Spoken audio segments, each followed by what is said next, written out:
you're not going to believe this, but we reached episode 160. I'm your host, Susie Botello, and you're listening to the SBP Podcast Mobile Filmmaking.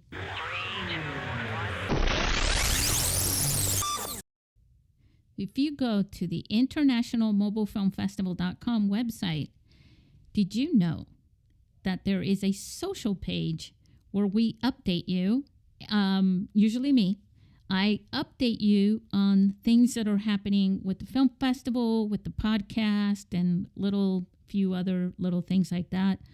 I love doing that, and I love sharing it with you. And there's no algorithm there. It's all up to you. It's your choice. You have the power to say, I want to know what's going on with the film festival. I want to know what's going on with the podcast. I want to know what's going on with, whatever else that you know that I do or we do. Maybe you want to know if I've written a new article or shared a new story in the blog or whatever. And if that's the case, just go there. It's where I'm updating you and giving you a few little things. You might even read something a little inspiring. I hope it's inspiring, a little positive message that I like to share in the mornings with you. So you could go there and you can find that out. And also, you know what? If you go all the way down to the bottom and click on the link that says contact, it's on the footer of each web page. Guess what else you can find? You can find a place to go and send me some feedback and let me know if you're appreciating the podcast. Also, don't forget, there's links in this episode for subscribing to the podcast newsletter, and I hope that you'll do that. All right, let's get on with the show. Fade into film. Can't wait to talk to the guys.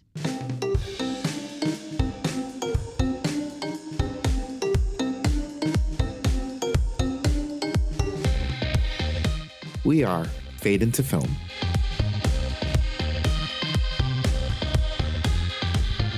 Hey everybody, we're back with the Fade into Film team. We're missing Levi and Jason on this one. They are off to their respective businesses. Levi is attending a film festival for his film Paralysis, and Jason is scoring a film, and he's got to grind. So it's the three of us. It's Ryan McDonald and Joey Min. How you doing, guys? Doing good. Yeah. Excited to be here again, as always. Yes. Yeah, as always. So how many episodes have we done already of these Fade into Film things? Would this be our fourth? Or I think we're on 5 or 6. Yeah, because we started with 150. So yeah, we're doing this. This is we're not quitting. No, so that's this good. is good. I wanted to bring up a few things that are currently in the news. But first of all, Joey, I watched your panel was that the DC Film DC Festival? International Short Film Festival. Yeah. That was awesome. Yeah, it's also at an Alamo Draft House, and that's like it was nice. It's like a brand new built one. I guess it's only been around for a year. The place is really clean.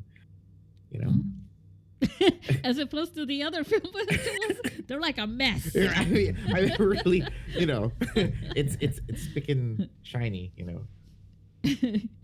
Well, like Ryan's, you guys do yours at the what was it again? The pyramids. What was that? That's the Perry's Egyptian Theater. Yeah, so that's like thousands of years old. I'm sure that's not brand new. Next year is celebrating 100 years. Yeah, coming up in May or March. Well, that's awesome. That's crazy. Wow, that's very nice. We do ours by the water, by the bay. Just to hop and to skip away from the SeaWorld is where ours is. So it's nice. And Ryan, you've been here, so you know. Mm-hmm. Yeah, but Joey, congratulations on that. Well, thank you. Yeah, that's pretty. You Steph and stepped it up. I didn't even know we were going until I looked at the calendar. I was like, hey, we're supposed to be doing something, huh? So. Yeah, that's pretty cool. That's adventurous. You live an eventful, adventurous life. Oh man. You just wake up like a movie star, and your agent tells you what you're doing for the day, and you're like, oh man. Jeez. Screaming fans I waiting for you at the door. I would like more sleep, honestly, at this age, right? I always say I need more sleep, and then when I'm like, oh, I get to actually go to sleep, then I can't sleep. So that's how that works. Ryan, you got something new? Yeah, I got quite a few things. So my daughter Sophia, we've talked about her short film a few times, the Sister Jinx. And just this last week, we got 3 of those wonderful emails that you get when it says you're reading it and it says congratulations, like we've selected you for said festival. So we got picked up for the Fargo Moorhead Kids Kids Festival. Also the International Kids in Film Festival. And then also the Smartphone Film Festival, which I believe is in Australia, was interesting. Right. And Levi's not here to share that, but like Levi's feature film was also selected for the same festival. So so Sophia has a short film. It's gonna be in the same festival as Levi's feature film. Yeah. Yeah. Hey, I want to talk about the iPhone 15 that came out. You guys are aware of that, right? Did it just come out? Yeah, like people are getting them already. They got them on the 22nd. Wow. I didn't even know. Yeah. Oh, really? No, I didn't actually. Joey, you're fired. No, I'm just kidding. Did they even release like a 14 like big version? Like I feel like don't they do that first before they go to 15? Like. Yeah, the 14's been out already. So yeah, but they like come out with one every year. Like a bigger version. You know how like. Because I still have an 11 and it's like the big one, right? It's like the big version of that. It's like the 11 Pro with like 3 lenses. Well, I only have. Oh yeah, I do have 3 lenses. So when you say big, because you mean the size of the screen? Yeah, the size of the phone, right? Like, because I thought that was just like the process where like they they come out with like the normal size one. Then like Mama Bear, Papa Bear, and Baby Bear type thing. Yeah, kind of. I didn't even know the 15 came out, so that's crazy. Yeah, no. Well, so they did the keynote a couple weeks ago. I think it was actually even less than 2 weeks ago where they did the keynote and they said, it's coming out on the 22nd. But they did do some announcing of the Macs and the iOS and new iOS and all that stuff. And the 15, Joey, has log capture and also the ACES color grading support, which is what the Academy, asked for. So that should help a lot more people get into Netflix, right, Ryan? Yeah, I mean, so long as they make a good movie, I guess. Right. The technology can always upgrade. But there's always got to be passion and talent behind it, I guess. Mm-hmm. I mean, I shot my movie on iPhone 6, so yeah. Yeah, but Netflix has a very strict conditions for getting in, and that's what ACES is. Mm-hmm. And I wrote about it a few times already. But anyways, it's what the standard is for film and television. And I guess if you can't win an Academy Award shot with a phone if you don't use the ACES feature. Oh, that's interesting. Yeah. But, when you record with the log format, when you it's all flat. So then what you do is you bring it into your software and you can bring it into DaVinci or anything else. Film Convert. I don't know if you guys are aware, but Film Convert sponsors our film festival, and they created a new thing for the log capturing feature as well. And they were in our podcast and talking about how it makes your film shot with an iPhone with that log capture feature turn into your Irie film. Like it was shot with an Irie, turning it into like your $1 million film. Oh, wow. Yeah. And it's because of the optics. But of course, like you and I both know, and when I say you, I mean the both of you and everyone listening, what makes a really good film is, again, the story and how you put it together, you know. But, of course, if it's on Netflix because this condition is met, I think that would be great. Oh, and also you can capture 4K at 60 frames per second, and it's got the USB-C charging cable. Yep. That's because of the European laws, right? Yeah. But see that, I guess they considered it, well, we'll make that a win for us because now you can capture that incredible footage and save it onto an external hard drive. Oh, wow. Okay. That's cool. Yeah. So I mean, so all Ryan, the more reason now for people to take up mobile filmmaking. I mean, it seems, you know, like it's closing in the distance of the technology in terms of like just, you know, what mobile filmmaking is, or like the quality of the picture, right? Yep. More technical aspects to it now. So yeah, like that sounds pretty awesome, actually. It is awesome, but it's only going to get better. I mean, how much you wonder, like how much higher, like for the traditional, you know, Blackmagic, you know that camera. Mm-hmm. So and you know, Blackmagic designed the company. They came out the following day from that keynote that talked about, you know, log capture and all that stuff in the USB-C and all that stuff, right? The very next day, they came out with their app. Surprise, we came out with a camera app. And a couple days after that, or maybe even the next day after that, they did an update to it so that when you get the iPhone 15 with the log capture, you can use their camera app along with that feature. And so they have a way for you to upload it while you're out on the field recording, so that you can upload it into their cloud system and give it to the editor at DaVinci, you know, working on DaVinci Resolve while you're still filming. Oh. Pretty cool, huh? That is pretty cool, yeah. Oh, and that camera is free. That camera app. Oh, wow. And so is DaVinci.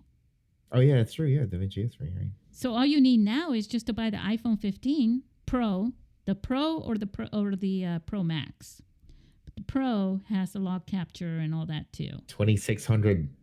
I don't know. Well, I think you need to be due for an update on your whatever phone. You said you have the 11. If you're on a plan, Verizon or one of those, right?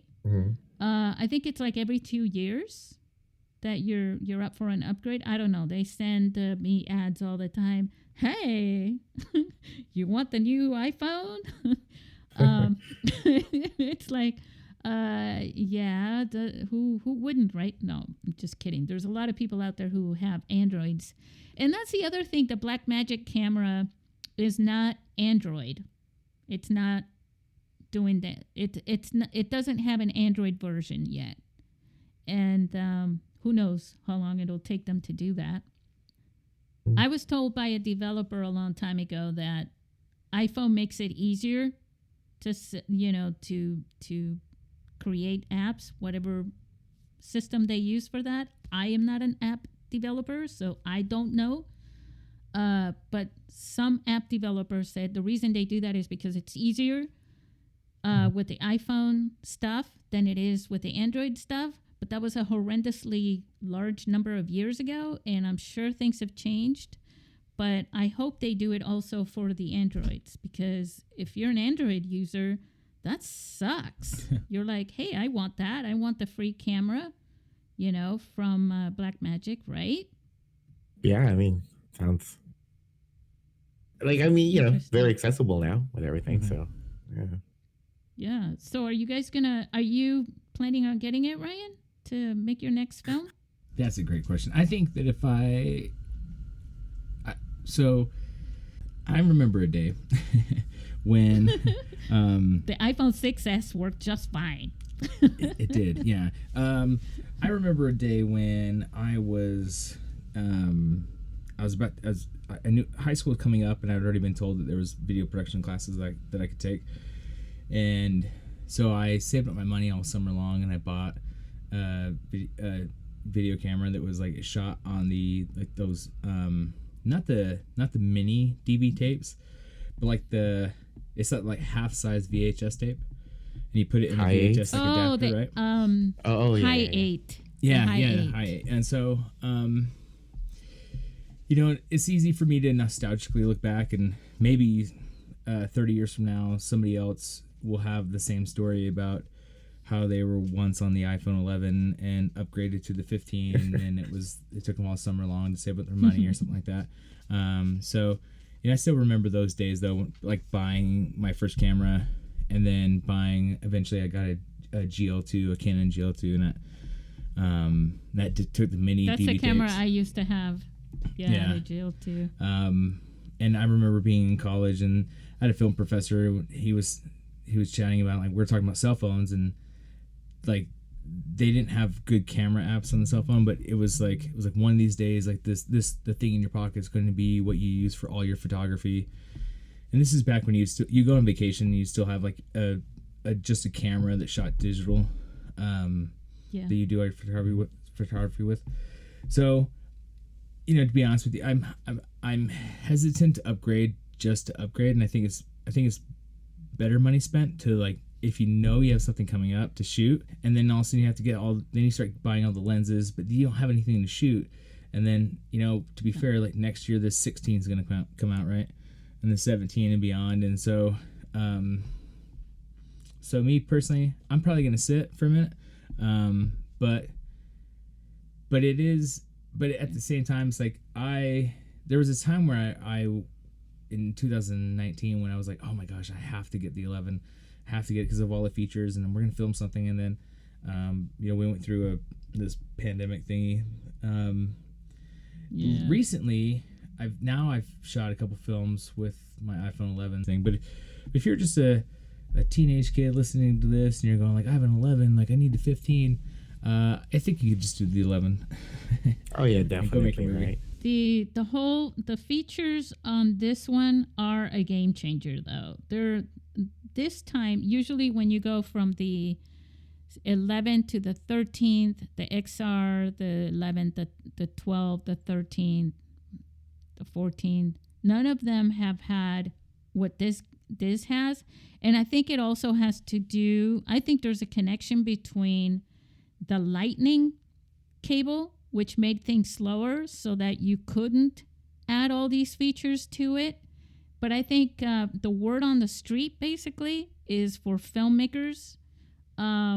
This is a bigger deal than all the other previous phones. So if you want to make that incredible film and you don't want to keep getting apps to do certain things, it looks like the iPhone is taking over the apps. To me, it just appears like their thing is you won't need an app anymore to make a professional video. Like the video producers that got mad at me a long time ago when they were so insulted by this, those guys can start making what they would appreciate. You know what I'm saying? So instead of spending $6,000 on, another camera, they can go out and shoot weddings and make them incredible and things like that and make more profit, Right. that way. And most of these things, the difference between back then and now too is, Ryan, you probably remember having to digitize those mini DV tapes.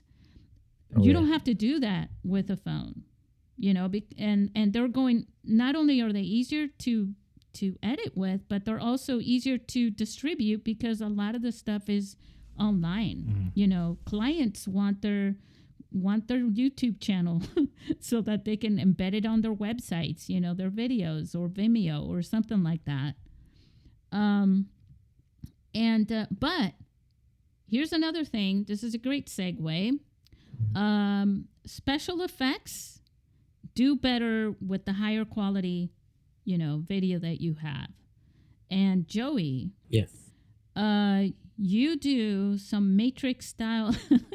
Not too much, but you know. But I know mean, people that it are could be like, that's their helpful. thing. Yeah, no, definitely. Yeah. That makes a lot of sense, right? Yeah. But other than visual effects, let's talk about sound effects and sound design. Joey, I'll let you lead on this because I think this is an exciting thing that a lot of us don't talk too much about.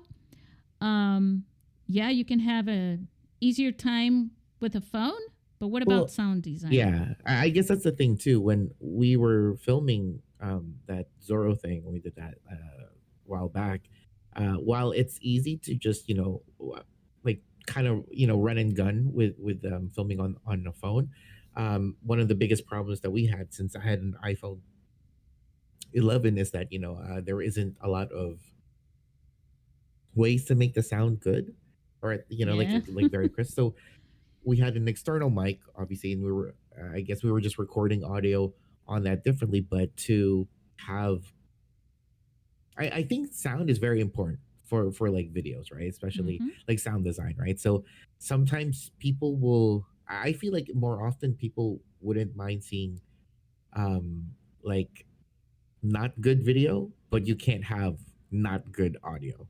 And I'm wording it like that specifically for it's very, you know, like the basis of that idea, right? Like it is a fact. It's a fact. People will not put up with bad audio, even if the video is wonderful. And you should almost treat your video as a separate animal than your audio.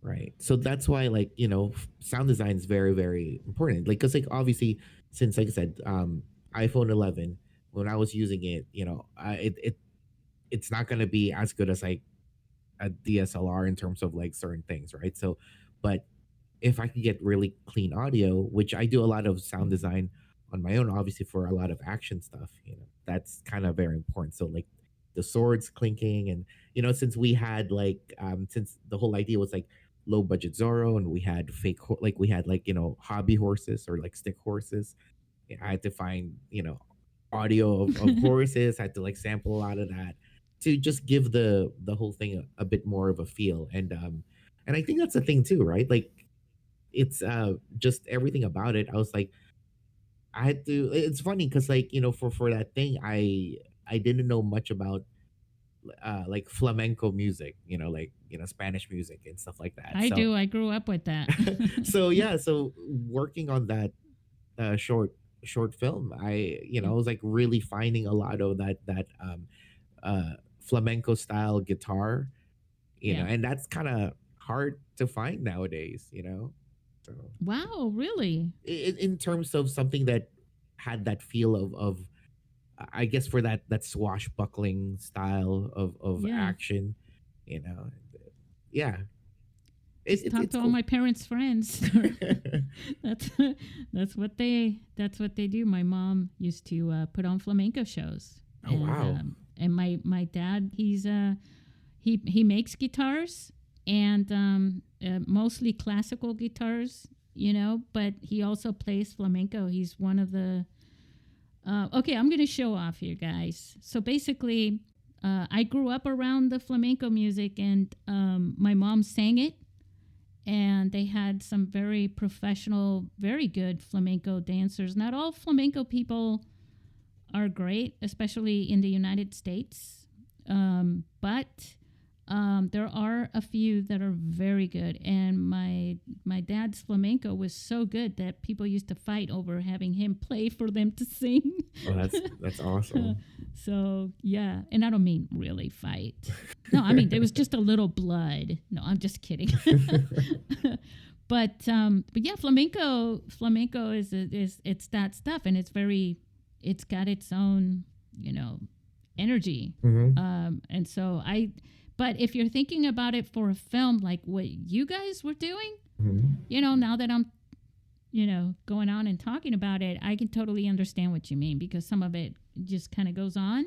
Right. And they use it for commercials and background and things like that, but it's not really driving the action like it does in your film. So, and that's why it's like it's a lot more involved, right? Like, even though it's just, shot on the phone and it's, sound is separate, but like that should give people more incentive to really pay attention to that side of the production of their, videos, I think.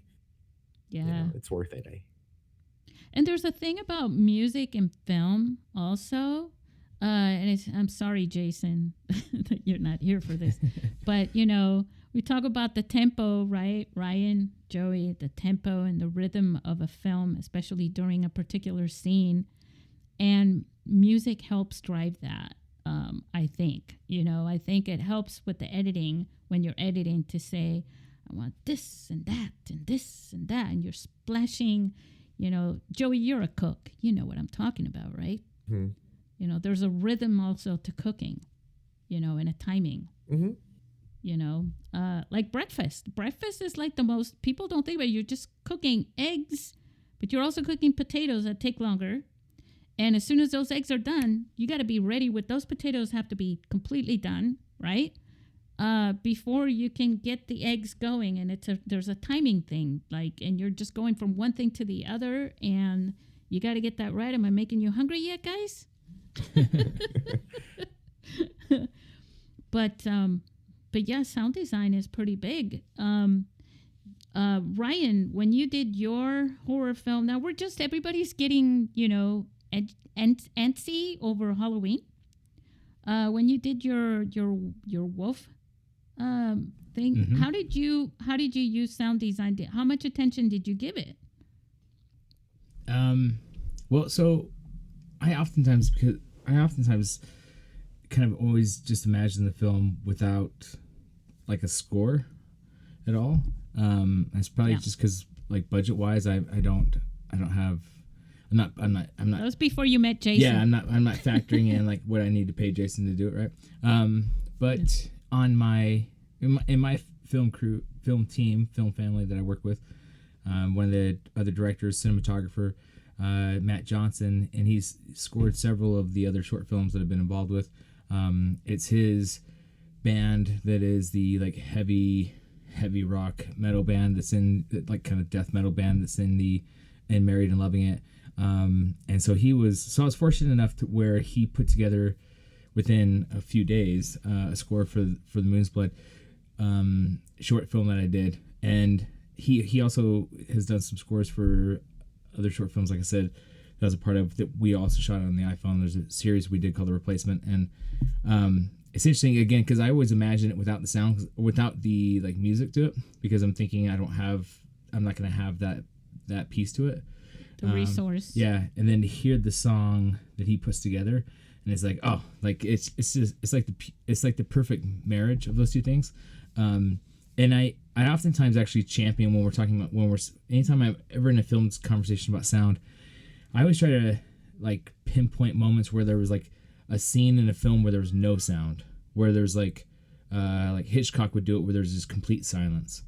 And how like the absence of sound really like helps with suspense as well, and how you don't necessarily need music at every like moment. The cat. Yeah, there is a cat. Is that your cat?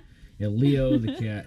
He's in when I was helping Sophia edit her short film, The Sister Jinx. That was him.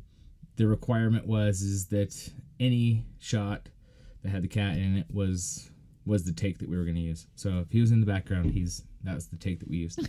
Didn't mean, but and so very often I always reference kind of like the movie scenes that are movies where there's no sound at all in certain moments to make like suspense.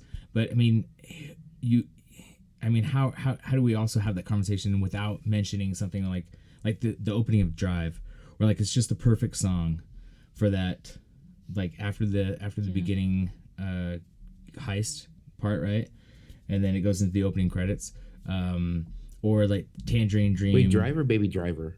Well, Baby Driver is also phenomenal in the sense that it was like each song is timed along with the movie and things. I was thinking Drive with Ryan Gosling.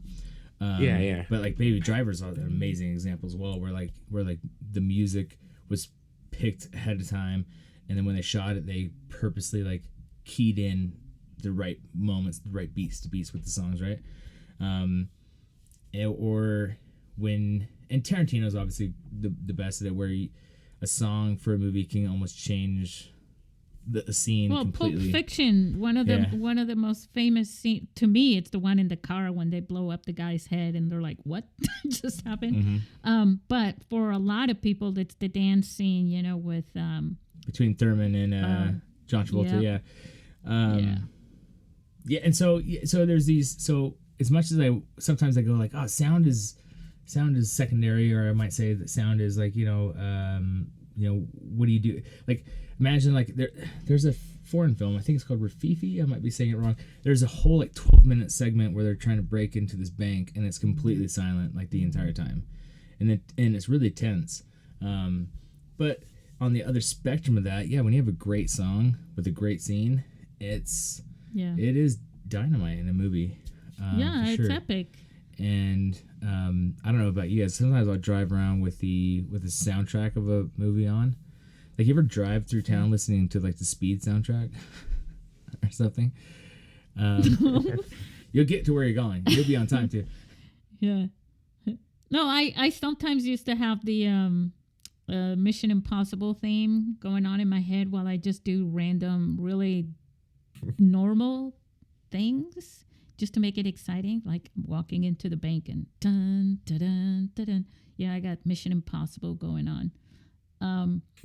But when it comes to the sound effects, right? The added sound effects, so you can take, like some people do with frying. I don't know if you watch those unfortunately addictive reels that they're putting on Facebook. Yeah. With the frying pans and the people cutting bread, and oh my God. And it's like you have to turn on the sound for that, but it's so amplified. Like the food ASMR reels. Yeah, and you hear the sizzling and the that was me, by the way. Doing just slicing. I mean, it could be soft cheese, and they're going to add sound effects to it, and it just makes it crazy. And and I mean, they're really just showing the monotonous thing of cutting a slice of bread, but they're making it extravagant, and epic, with the sound. I just think that's a good example of, in Joey's film, he's using like styrofoam swords or something, right? Yeah, it's from the dollar store. And they sound like ching, ching, ching. You have all the high sound swords effects to it. And all of a sudden you don't care. You don't really even see that they're dollar store swords, right? Nerf guns. I mean, because that's the point of it, right? Like I wanted. Yeah. It's the whole idea is just like it's just the image. It's the imagery, but if you have a story to tell, and I hope that people can just learn, or at least keep practicing their filmmaking with just a phone, and they shouldn't. I guess not look down upon that idea of just like, hey, if this is the only camera that I have. But then again, what you're saying with the iPhone 15, if it has all of those features already, I mean, Jesus, it's like, like if you think about it, it would be a cheaper alternative than getting like a standalone camera, right? Mm-hmm. If you want to get into filmmaking, that might be like a very good option at that point. And I think the learning curve is less hectic, and you get to practice. That's the thing I've always said about mobile filmmaking, is that it's in your pocket. You have it. You're constantly handling your phone. You've got a few minutes here, a few minutes there to practice something, as opposed to, breaking your Canon GL2, Ryan, out of the suitcase, and attaching the battery. Oh my God, is it charged? And where's the tape? I need a blank tape. Don't want to record over something I've already shot. By the time you're done with that, you're like, yeah, whatever. But with a phone, it's just so easy to practice, like Joey, like what you're saying. It's just so accessible that you're going to save time on practicing. You're going to learn how to use it, and then you're going to be able to make I just can't wait for the feature film that will win an Oscars and, excuse my French, but piss off, all the major studio film directors. Because, like, if you think about if they could make another Blair Witch kind of like that or something, I mean, that's just the idea, but, something that could only be done on a phone. The next leap would be, like, can we shoot, Right. 70 millimeter on an iPhone? Lord of the Rings. If we can get there, yeah. Hey, remember how Lord of the Rings, like, that's the first time, it was like the 30 Canon frames. Mark You use an II? Ari For- for that, Not the first for one. Lord of the Rings. Oh, I don't know if that's what they used for the first one, to be honest Yeah. with you. The first one, and I think I remember wanting to get the 5D Mark II simply because they use it for the action scenes Really? for the first film, right? Interesting. And that's why I was like, oh man, I should get a Mark II. Like, I didn't know the how much they used it, but they did use it, like, for a lot of the, I guess, just some of the action scenes and stuff like that. But then, that's getting just But they use the being a gearhead iPhone for 4S for everything else. it. I just think I've been watching films forever now shot with phones, but I've also been watching other films. I do have a life, guys. And and I watch and I love them all, and I'm watching something, that was shot with, like, who knows what camera on Netflix or whatever, and I'm all like, yeah, that could have been shot with a phone, and it wouldn't have made a difference, as far as the effect of the story and the film, the actors, the acting, once you're captivated by a story, you lose track. It's one of the things that people say at our film festival a lot, when they're watching these films. Like, they said it about Levi's films. Yeah, I think you said it too, Joey. You just forgot that you were watching a film that was shot with an iPhone. Yeah. You know? Eventually, yeah, the story and the context of everything, that's what we Yeah. as filmmakers should be aspiring to, right? Being able to tell a story with any medium that we have. Like, how many times have you been sick, right? And you're sitting there and you're watching films and all of a sudden you forget. Yeah. Like that. Yeah, that's a good idea. But, Yeah. eventually that excuse is going to go away with, like, with the technology for phones being, like, getting so crazy. Like, there shouldn't, you're right. Like, there shouldn't be a like, producers that would get mad if somebody filmed something amazing on an iPhone, right? Because, like, it'll get there. I'm shooting vlogs with, like, Steph's phone, and it's a 14, and the cinematic mode, it looks like really nice, like, in given the lighting and stuff. It's like, whoa, that looks. Is that the one that you got the lens for? The lens for? That you were doing? There was one that Stephanie. Oh no, it wasn't the 14, was it? She was using a DSLR. Mm-hmm. And you were filming. You just got a brand new lens for it, or something? Oh yeah, like yeah. that? That's just us using, like, for our Sonys, but Yeah. but I'm just talking about, like, for the phone itself, like right. the I guess, I'm like, just the going. digital. Yeah, that would be something you do later with, Yeah, it with would the be. 15 or something. The 15 also has a 48 megapixel camera, by the way, for photography. Jeez. And it said it's pretty close to simulating optical zooming now too. Wow. To the point to where, the technology on both DSLRs and mobile phones has gotten so incredible. I have an SLR that I got when I was, like, a teenager. You know what I'm saying? It's digital. It's one of the first digital SLR cameras, but it still uses film. And from then to now, things have just gone, like, crazy. And then you have the mirrorless cameras too, which are being used for films, for movies, like big movies, and they're like a handheld mirrorless camera. Yeah, it's evolving. It is all evolving, and it's all. But the screen at the theaters is the same size screen for the most part. It's like a 60-foot screen or something even bigger. But you can watch a film that was shot with an iPhone 4S even on one of those screens. I can tell you that as a fact.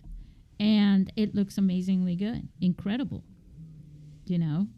And you can watch a film like on the 15, like Tangerine at Cannes, right? I mean, at Cannes, at Sundance on their screen. And no one even noticed until they said it at the end, you know? Yes, yes. And that was 2015. We're now in 2023.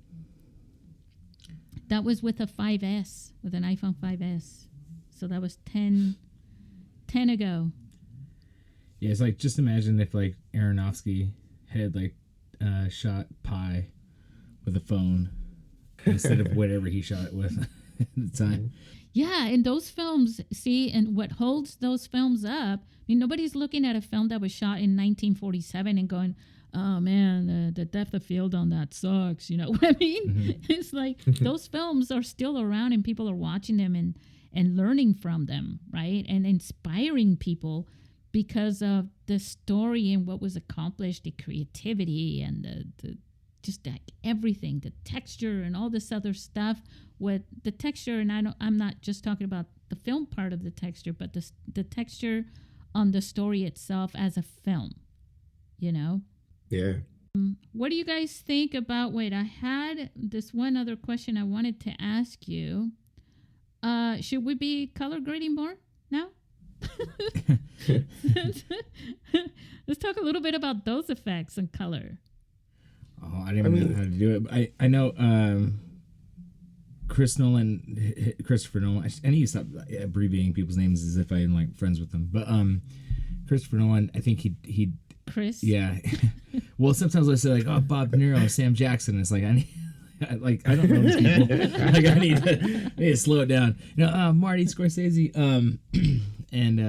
But he shot his first independent feature film of Following, and it's in black and white, and it was purposely done in black and white, probably budgetary reasons, I'm sure. But also it was like, well, then I don't have to color grade the movie, and I thought it was interesting. I thought it was really interesting to just kind of like cut that out, you know. But lots. So I don't know. I've thought the same thing sometimes. I'm like, we could just like skip that one of the hard, like make or break moments, because a bad color grade is almost as bad as sound, right? Yeah, if it's not done right. Yeah.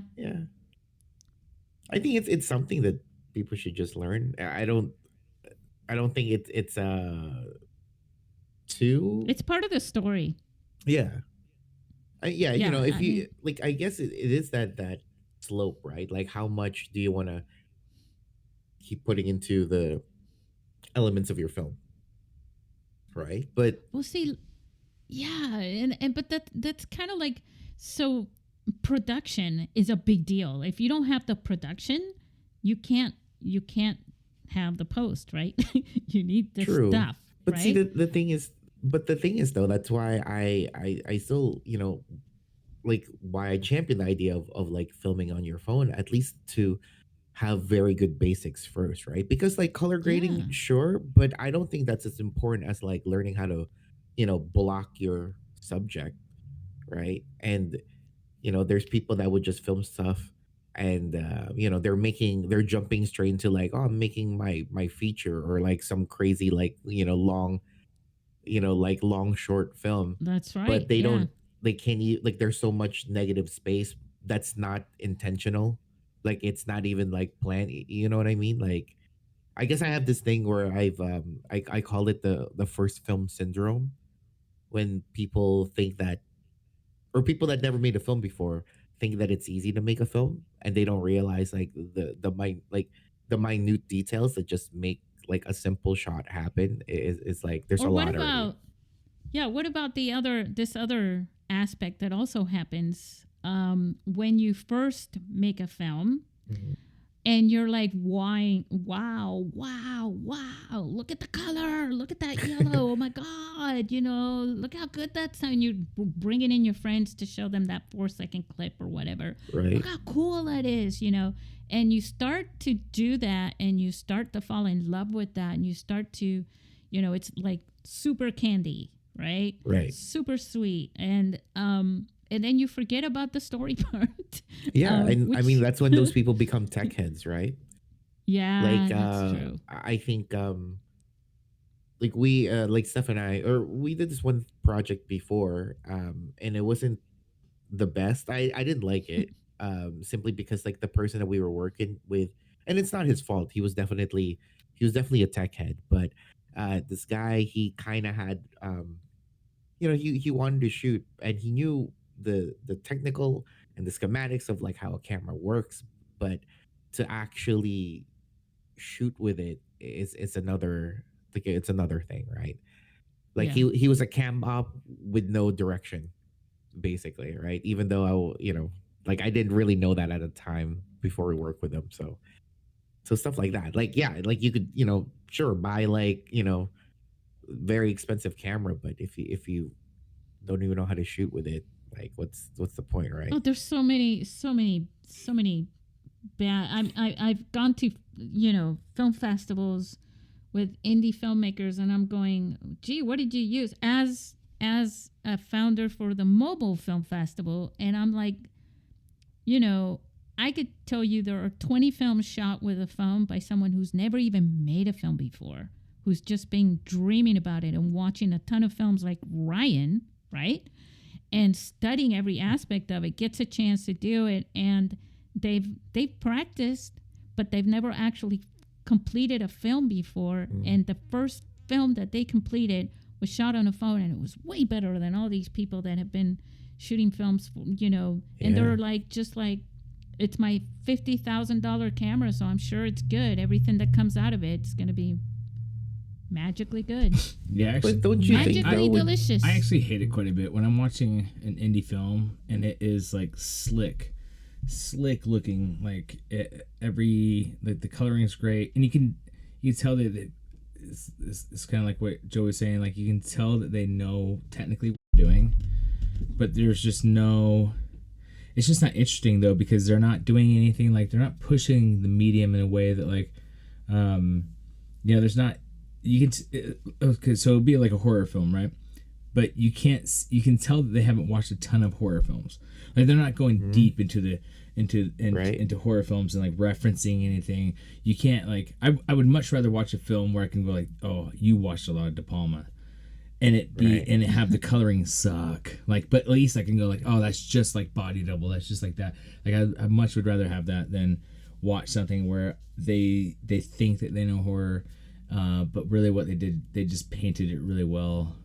It's like you're right, like it's not even, they're not even up to the, like they don't have their basics that they're not even pushing, like they can't push, right, like you're right, exactly. It's just well painted. It's like you went golfing, you got the newest things, you got the Titleist, you got the Nike, but it's like, but you hit like shit, like I like it's like the camera. That's what I mean. We were talking about the 15 a second ago, right? And it's like all the bells and whistles. At the end of the day, whoever's holding that camera in their pocket has to have passion, but passionate enough to really like study and read and understand and try.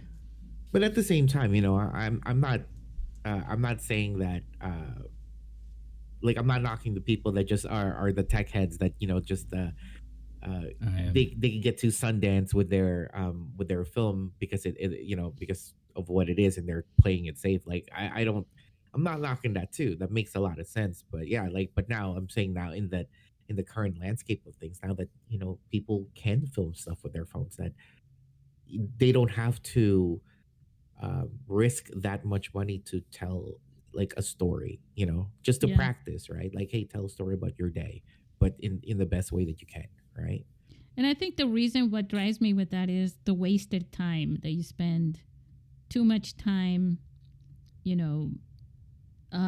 practicing things just for like the candy, right? Look at this, look at that, whoa, and I see a lot of people that talking about the technology, frame rates, and all this stuff, like with the new phone.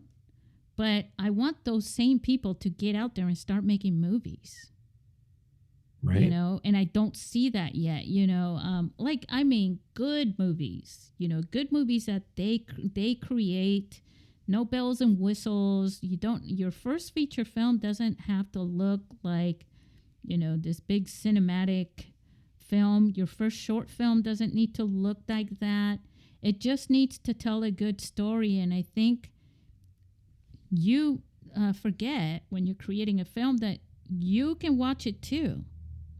And that once you're all done and you play it, you should watch it as a viewer, you know, as someone who's just, I'm watching a film. I mean, shouldn't you be a film you made? Yeah, shouldn't you be your first audience though? I mean, I know Exactly. that's not really what other people would say, but like, I think so. Yeah, I think so too. I definitely because think I've made so. some of my the horror films that I've been a part of, and the Moon's Blood one that I directed last year, like, or even Married and Loving It, like with some of the content that we say in the film, there's times where I'm sitting there in an audience and we're screening like Moon's Blood, where like the werewolf pops out because this girl's menstruating and whatnot, and like nobody's laughing, but there's like a couple people who are laughing, and there's like my team that's laughing. And I wonder myself, I'm like, oh man, like nobody likes it. But the reality is that like the people who do like it, like love it though. And so it's like, yeah. And then so I go like, the first person who should want to enjoy it is me, actually. And if I think it's funny, then I actually. There has to be people that find it funny too, right? Yeah. Exactly. It's like I'd rather have people who just love it more than just like more people who just like, oh yeah, it's good. Yeah, but I think the problem comes though, Joey, when you have a whole team of people that have given sweat and blood over something, and then they look at it and they're all like, oh man, that sucks. We wasted our time with you, right? Like, Joey, you talked us into making this thing and it sucked. Oh yeah, I'm usually the first person to say that about my own stuff. So, and I'm like, yeah, I agree with you guys. That was terrible. But that's the thing too, though, right? Like, even though I was saying about the first film syndrome too, I think it's honestly a very amazing thing that someone, if they're able to actually push through and make their first film, whether good or bad. I think that's everybody who's out there who's ever completed a film. Yeah. Is already epic in my brain. Yeah, exactly, right. You know, because there are a gazillion people around you that start to make a film that never get, and I'm not talking about just, your neighbor down the street. I'm talking about like film directors and film, even in Hollywood. There are so many films that get started that don't go anywhere. Well, I was... when we were shooting my film, or I think we'd finished shooting it, but we're in the editing part, and James Franco he was working on I can't remember the name of the movie, but it's basically about the making of the movie The Room. And that was coming out. That was like a big thing at the time. And I remember turning to my producing partner and now wife, Brandy, and I was like, I was starting to get really scared that, like, I was like, what if my movie's just like that? Like, where it's so bad that it's funny and I didn't mean for it to be that way, or if it's just terribly bad. And I was really nervous about that, that it could be that terrible. Wait, The Room, the one with the mom and the kid that get kidnapped or something? Oh, no, The Room is the Room. Like, oh hi, Mark. Oh, hi, Mark. Yeah, yeah, that one. I did not hit her. I did not hit her. It's supposedly like the worst film ever created, but it has a cult following. It's so bad that it's so good. Bad that it's good, right? Kind of thing, like Plan 9 from Outer Space. It was about him as a filmmaker, right? So trying to make that movie. So the James Franco version is like of them making the movie that's so terrible. But the reality is that at one point there was a movie that was called The Room that's so terrible. that it has like a cult following for how bad it is. It was made in like the 90s, and I was, really nervous that when we're making Married and Loving It, I was like, is it going to be that bad? So bad that people no. like, because there's a scene in the James Franco version where he's in the movie where like he goes to sit down to watch the movie that they made, and everybody's like laughing at the screen and throwing their popcorn. Yeah, I remember that. And he gives a big speech at the end. I saw that. Yeah, movie. and I was like, oh man, I was terrified. I was like, what if that happens to me? Luckily, that didn't happen, but it was there though. So when we're saying about people who like, there's people who will brave enough to like to do it, and there's other people who will be too scared and they'll just, I guess, not, or sit on the couch. I call them couch warriors, but like to not go through that, that fearful time. It's, to some people, what they think is more epic than others. It's so subjective. It's like some people look at the creation, right? Oh my God, that turned out so good. And they don't care about what it took to make it. It happens on the flip side that something was not that great, but what it took for them to even get to complete that, no matter how bad it was or whatever, was so epic that it's mind-blowing and it's inspiring anyways. But I mean, okay, if your film did become like The Room, and people love it for the wrong reasons that you had intended, but it blew up anyways, would you still be proud or no? I think as an individual, right? I think creating art, you have to kind of let it go and go move on to the next one and let people do what they're gonna do. I think I would hope that somehow I was callous enough to enjoy that aspect of that people like loved it for the reason that I wasn't intending, but I didn't have that experience. So I still, speaking hypothetically, I would, but yeah, I mean, at the same time, it's like, but you got famous, right? Or right? Or you made money. But for all of that, but I'm not proud of how I got famous, that kind of a thing. But because who's that other guy?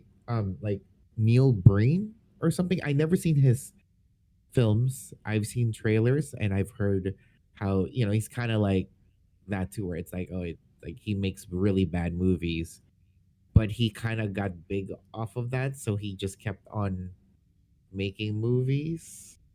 And like, I know on YouTube, like people fund him, like they give him money to keep making his movies. There's an audience for everybody. Right. You just have to get out there and get seen, like this podcast. There's an audience for it, for people who are interested in you guys and what you have to say. This whole podcast is a story of its own, and each episode is like a sub-story. And the reason I'm saying this is because we're nearing the end of this episode. So to give it a world and a roundabout, one of the things that we've established in this episode is that sound is much more important, though it's not to replace the video, the visuals on your films, that you should spend, if you want to make a big impact with your film, and make it, enhance the storytelling part, you should really pay attention to your audio. And that'll make a big difference.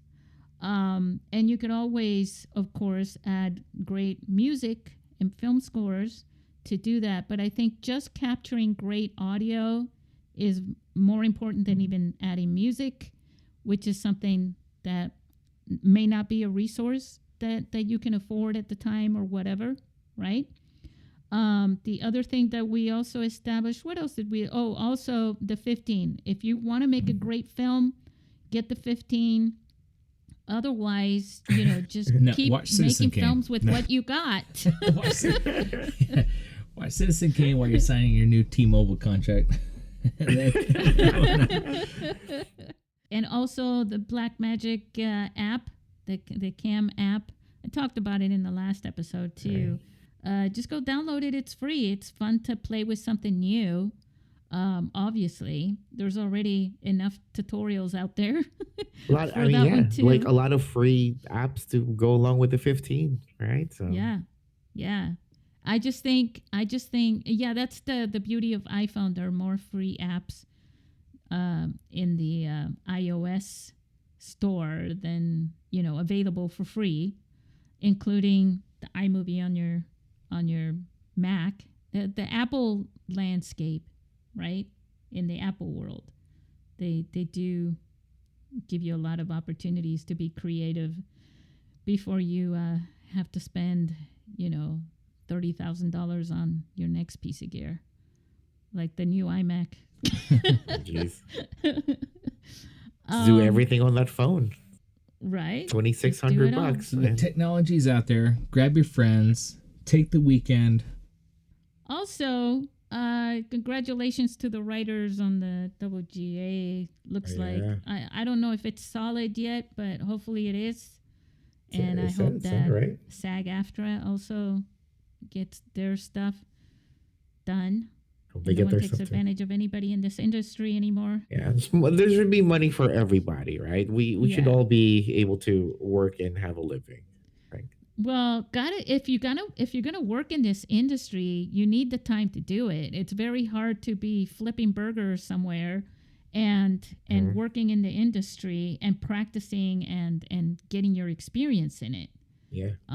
So if you're gonna devote the hard work, which is involved in this industry, it's a lot of hard work, then you should be able to make a living out of it. No one's talking about being rich unless they, the executives are, but other than that, that's, the basics. But they should be getting their fair share. I mean, for God's sake, if the movie's making $1 billion in profits, spread the love, guys. Right. So, right? Speaking of spreading the love, say goodbye to our listeners, everybody. All right, bye, guys. See you guys in a couple weeks or next week.